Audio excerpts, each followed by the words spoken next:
Alright guys, it's Jahlon with the Paradox Gaming Network, and today I want to do a video on castle sieges and on taverns. Now, I've already covered both of these topics in the past, but fortunately, the Dungeon Crawler Network, they just did a pretty extensive interview with Stephen Sharif over the weekend, and that video shed some light on these two particular mechanics. So, highly recommend you go and check out that whole video. I've provided links in the description to the Dungeon Crawler Network and this specific video.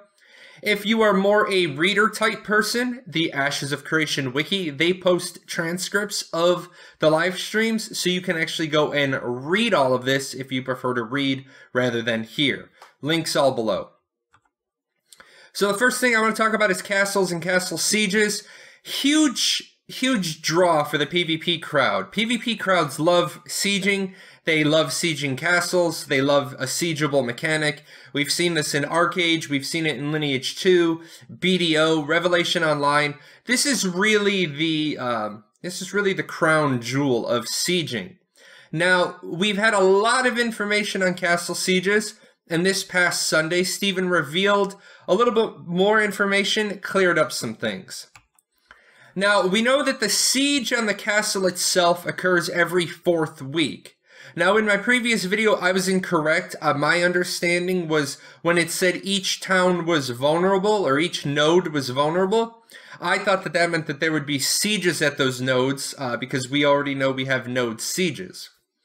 What actually occurs is the castle itself is made up of the castle and 3 nodes. Now, we're going to talk about those nodes in just a second, but I want to just make sure I say I was incorrect. Those nodes aren't sieged on a weekly cycle. Castle sieges, these are intended for guilds. This is the guild versus guild mechanic. Not the only guild versus guild mechanic, but this is the guild version of sieges. There are sieges on nodes that anybody can participate in, so don't think that all sieges are guild only. Castle sieges are guild and guild alliance. Alliance guilds get to participate as well. The benefit to owning a castle is that there is citizenship granted at the castle that is above and beyond the citizenship that you get for being a normal player. Everybody gets to declare citizenship to one place, so this is a little bit of extra on top of that. Now, here's how the castles themselves work. You have the castle and you have 3 nodes attached to the castle. Each of those nodes can develop to the village level. Now, what I thought, and my misunderstanding, was that we would be sieging the castle and then sieging 1, 2, 3. And for every village that stood, the castle would get bonuses. For every one that was missing, it would be missing some things. This isn't the case. What actually happens is that in the first week, you have Castle Node A, and I call it Castle Node A. It's the first of the 3 nodes. You have to develop it. So what you have to do is, just like you would develop a normal node, only your guild and your allied guilds questing and killing stuff and mining, logging, lumbering, getting XP, anything that would level a normal node needs to be done for each of these nodes week by week. But it's only your guild and your allied guilds. On top of that, you're going to have to bring stuff to that node from nodes that already exist in the world. Now, while this doesn't create a weekly siege opportunity, what it does create is an awful lot of open world PvP. Now, think about this for a second. A castle owner is going to have to build 3 nodes, and then without those nodes, things are going to be missing. Certain services aren't going to be unlocked. Certain defenses or benefits for the castle siege week, those aren't going to be unlocked. So owning a castle is a significant time commitment, and it's a week-to-week time commitment. Now, I know a big thing everybody wants to know. They want to know, like, all of the details on how a siege works. What are all the mechanics? Give me everything down to the smallest blade of grass. Obviously, the game's not out yet. It's nowhere near alpha testing yet. We don't have those details. I can tell you that we're going to have those details come the fall. Alpha 1, Phase 1 is designed to test all of the big siege mechanics. And guys, I also want to remember right now, I want to put this disclaimer out there. While Steven and Intrepid may have a roadmap, a vision, an idea, all of this is subject to change. So first of all, to declare a siege, you need a siege declaration flag. This is going to require masters in all of the artisan trees. You're going to need master gatherers, processors, and crafters. Now, I know one question you're going to ask right away is, what happens if two guilds want to siege the same castle? I don't have an answer for that. It's an answer we're going to be looking for, but we don't have that answer yet. It's the first question I know most of you are going to go to. We just don't have that answer. I can tell you that the way the mechanics work is that it's not just knock down some walls, knock down some gates, get to a certain point, channel for 3 to 5 minutes, and you win the castle. There's going to be waypoints along the way that you may or may not have to capture, but you're highly incentivized to capture them, because every time the attackers capture a waypoint, it decreases their respawn time. It increases the defender's respawn time. So this is going to be an important thing when you have a 90-minute battle. Affecting and controlling the respawn timer is a tactic. Now, for the defenders, they get to do the same thing to the attackers. They attack their siege headquarters. They weaken their siege declaration. The defenders, their respawn time gets shorter. The attackers, theirs gets longer. Now, one thing that is involved is NPCs. Certain legendary NPCs are going to be there to act as like field marshals, field commanders, and they're going to act as mini raid bosses. The details of all of that aren't, we don't have all of it. We got a teaser. I wanted to make sure that people understand that there may be some NPC involvement. Now, this is going to be an important piece of testing. If this is completely broken come the fall and we're testing it, make sure that testers, you give good quality feedback. Don't just be like, this sucks. Be like, I don't think that there should be NPCs involved, and this is my reason why. I think these are unbalanced, and these are my reasons why. Always give the why. So some details we do have. 90-minute timer. Could have been longer, could have been shorter. I think 90 minutes, personally, I think 90 minutes is a little short. That's my personal opinion. But we know it's a 90-minute timer. The guild leader and one other designated representative from the attackers will be, enabled to do the channel. It's going to be a 3 to 5 minute channel. We don't have the details on that yet. We do know that the castle owners can approve outside guilds to help defend. That is going to be an interesting mechanic, how guilds, are able to use the castle as a cookie, as a carrot to help motivate, get the support of other guilds. Going to be really interesting. So like I said, guys, Steven goes into a lot more detail during that interview. You might want to go check that out. Okay, guys, now the other thing I want to talk about today, I want to talk about the Tavern system.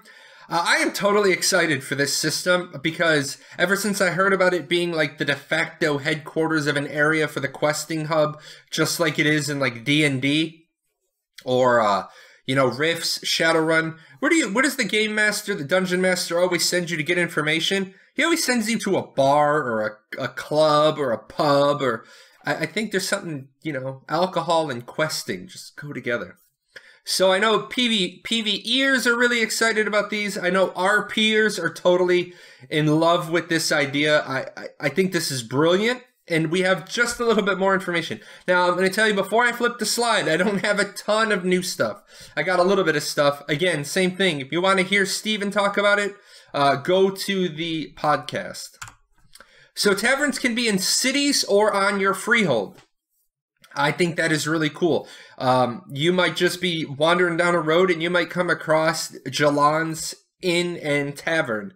That could generate its own little business hub, its own quest hub, depending. I say quest hub because that is one of the things. Steven revealed over the weekend that there's going to be a user interface for the tavern. You're going to be able to pick services that are provided. I absolutely love this first one, Bartender Bribes. I love this. Hey, for a gold coin, I'm going to give you information about the area. Think about that. You get into an area you have no idea, and you walk in, and literally the bartender's like, "Fill it up, man."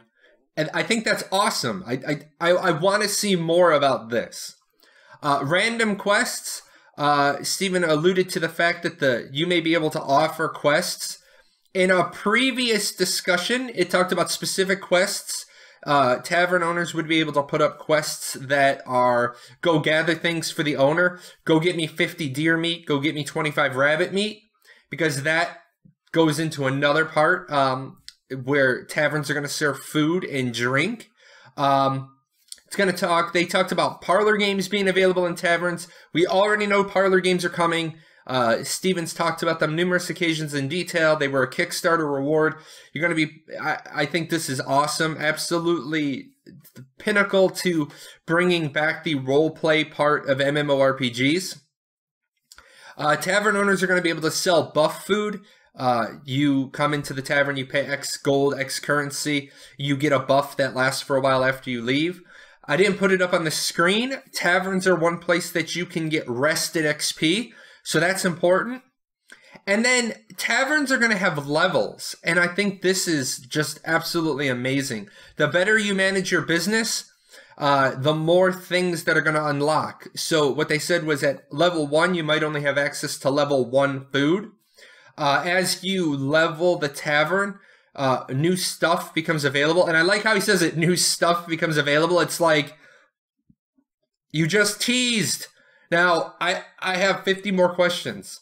The one thing he did say is that maybe better recipes for food, and then maybe your tavern levels up to a certain point where you have a custom recipe that then cooks, people who want to specialize in cooking, have to travel to your tavern and buy that recipe from you.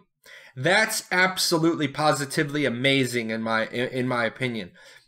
I would have loved to have seen a game where, like, the mages have to travel to earn their spells and the thieves have to travel to learn their skills, but that would have been, like, way overly complex. So I think having it restricted to the artisan classes is absolutely brilliant.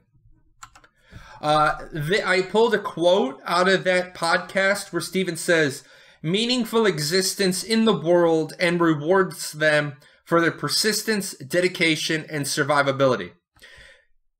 Clearly, from everything we've been told, starting a tavern isn't going to be drag, drop, click, go, leave, and gold just flows in.